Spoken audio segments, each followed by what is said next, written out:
Salut à tous distingués abonnés, tout en espérant que vous allez bien, nous on se porte très bien. Devenir agriculteur ne s'improvise pas, mais il est utile d'acquérir un minimum de connaissances. Si vous êtes nouveau sur la chaîne, n'hésitez pas à vous abonner, activer la cloche de notification pour ne rien manquer des vidéos futures, liker, partager la vidéo en cours. Alors, ce matin, nous allons partager avec vous les conséquences du stress hydrique lorsqu'on fait la multiplication des bananes plantains par méthode PIF. Donc ici, nous sommes dans un site au sud du Cameroun, précisément à Fifinda, où nous sommes venus ici il y a de cela 4 semaines, jour pour jour. On a fait la formation du personnel sur le site qui est censé suivre la plantation, la technique de multiplication végétative des PIF. Et aujourd'hui, on est venu faire le suivi pour voir l'évolution des jeunes plantules dans nos différents propagateurs. Alors, il y a déjà quelques manquements qu'on observe, c'est que les bacs n'ont pas été hermétiquement fermés, donc il y avait des pertes de chaleur. De deux, comme vous pouvez le constater, on constate qu'il y a un sérieux manque d'eau. C'est ça qui entraîne donc ce grand retard de croissance des plantules. Vous voyez que les bulbes sont là, même certains bulbes n'ont même pas de racines. Vous voyez un peu, c'est à peine s'il y a quelques racines qui sont sorties. Quand la bulbe est sèche comme ça, ce n'est pas bon. Donc à 4 semaines, généralement, nous avons publié la vidéo la dernière fois, on vous a montré les plantules. On était déjà en train de faire le premier sevrage de notre propre propagateur à Yaoundé, où à 4 semaines, on faisait le premier sevrage.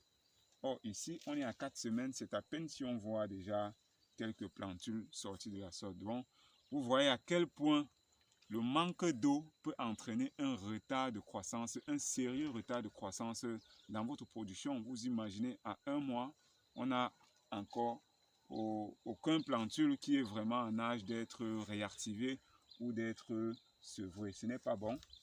Vous voyez qu'il y a aussi une chose, c'est que la couche de copeaux, de sciure de copeaux qui avait été posée au-dessus est très élevée. Donc l'épaisseur est très élevée, il va falloir diminuer cela. Vous voyez que le copeau c'est vraiment sec. Quand c'est vraiment sec comme ça, ce n'est que normal que les jeunes rejetons, les jeunes bulbes ne se développent pas rapidement. Vous voyez comment là c'est carrément très sec. Ça prouve qu'il n'y a pas d'eau. Et quand c'est comme ça, même le développement des racines, ça ne pousse pas vite. Donc vraiment, quand vous voulez, c'est vrai, nos confrères nous disent que c'est assez pénible de puiser de l'eau pour arroser. Il y a beaucoup de travail. Mais lorsqu'on décide de produire, il est important de mettre tous les moyens en jeu. Il est important de se rassurer que vous avez fait un investissement qui va vraiment aller jusqu'à son terme. Pourquoi? Parce que dans un début, moi je recommande toujours de commencer à petite échelle, surtout si c'est la première fois. Vous voyez ici, je peux dire qu'on est à ce niveau. Pourquoi? Parce que j'avais recommandé, comme c'est pour une formation, qu'on va à 150 ou à 200 rejetons de bananiers plantains qu'on va utiliser pour la formation. Mais à ma grande surprise, le promoteur, je suis arrivé sur le site, je trouve 1000 rejetons. Vous voyez, pour la première fois, lorsque vous formez les gens, il y a toujours ce problème d'incision là qui généralement ne marche pas.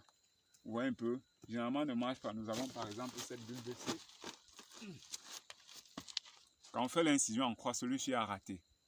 Donc ça, c'est une bulbe qui avait été mal incisée. C'est toujours ce rejeton aussi qui est en train de pousser. Or, l'incision en croix, c'est pour carrément éviter que la bulbe mère ne pousse et ainsi inhiber les jeunes repousses là à sortir. C'est ça le but. Mais quand il y a plusieurs personnes qu'on vient de former et que c'est la première fois de pratiquer cette technique, il y a de fortes chances que l'incision rate. Or, l'incision est une étape cruciale pour la méthode de multiplication des PIF. Donc, dans le bac, il y en a plusieurs comme ça. Plus de la majorité ont été... c'est un échec au niveau de l'incision. Je peux dire que honnêtement, je m'attendais à ce résultat parce que c'est normal, c'était la première fois et on ne réussit pas toujours d'un seul coup. Vous voyez que le nombre de bulbes qu'on a commencé avec, si on avait rétréci, au lieu de 1000 rejetons, on allait à 150 ou à 200 comme j'avais recommandé. Les niveaux d'investissement ou les pertes qu'on pourrait avoir ne seraient pas aussi élevés. Vous voyez que si on allait à 150, 200, ce serait pratiquement pas grand-chose. Et le suivi aussi aurait été plus facile pour nos camarades d'arroser, ne serait-ce que tous les jours. Parce qu'il faut le dire, ici au sud, il fait extrêmement chaud et il y a l'évapotranspiration, il y a beaucoup de perte d'eau. L'eau se perd rapidement. Or, avec 2 grands bacs comme celui-ci de 5 mètres chacun, c'est pas évident. Vous mettez 10 arrosoirs là le matin, le soir, il n'y a plus rien. Vous voyez que et ça s'observe sur toutes les bulbes. Vous voyez de ce côté, c'est quasiment là. Or, partout, c'est la même chose. Donc, c'est ça en fait les conséquences vraiment du stress hydrique quand il n'y a pas assez d'eau. On a un retard de croissance. Si on a un retard de croissance, on a vraiment également un retard sur le calendrier, que ce soit de mise en terre des plantules ou de la récolte. Bref, ça fauche carrément tous les calculs qu'on avait fait dès le départ. Donc ça, c'était pour attirer votre attention. Ne faites pas les mêmes erreurs chez nous. Prenez la peine, taillez le projet, surtout quand c'est à titre expérimental. N'allez pas à grande échelle. Taillez-le pour pouvoir bien maîtriser le processus, pour pouvoir bien maîtriser le protocole de production. Et là, vous pouvez, je ne sais pas, l'année prochaine ou les années à venir, multiplier ce nombre que vous avez démarré avec x10, x1000 et le faire à grande échelle avec moins de risques. Si vous allez dès le départ à grande échelle, le risque est beaucoup plus élevé parce que vous ne maîtrisez pas tout le protocole de production. Donc, une fois de plus, abonnez-vous, likez la vidéo si vous avez apprécié, partagez dans toutes vos différentes plateformes pour sensibiliser également les uns et les autres afin que vous puissiez ne plus tomber dans les mêmes erreurs comme celle-ci là. On se dit à très bientôt pour une nouvelle vidéo et un nouveau partage.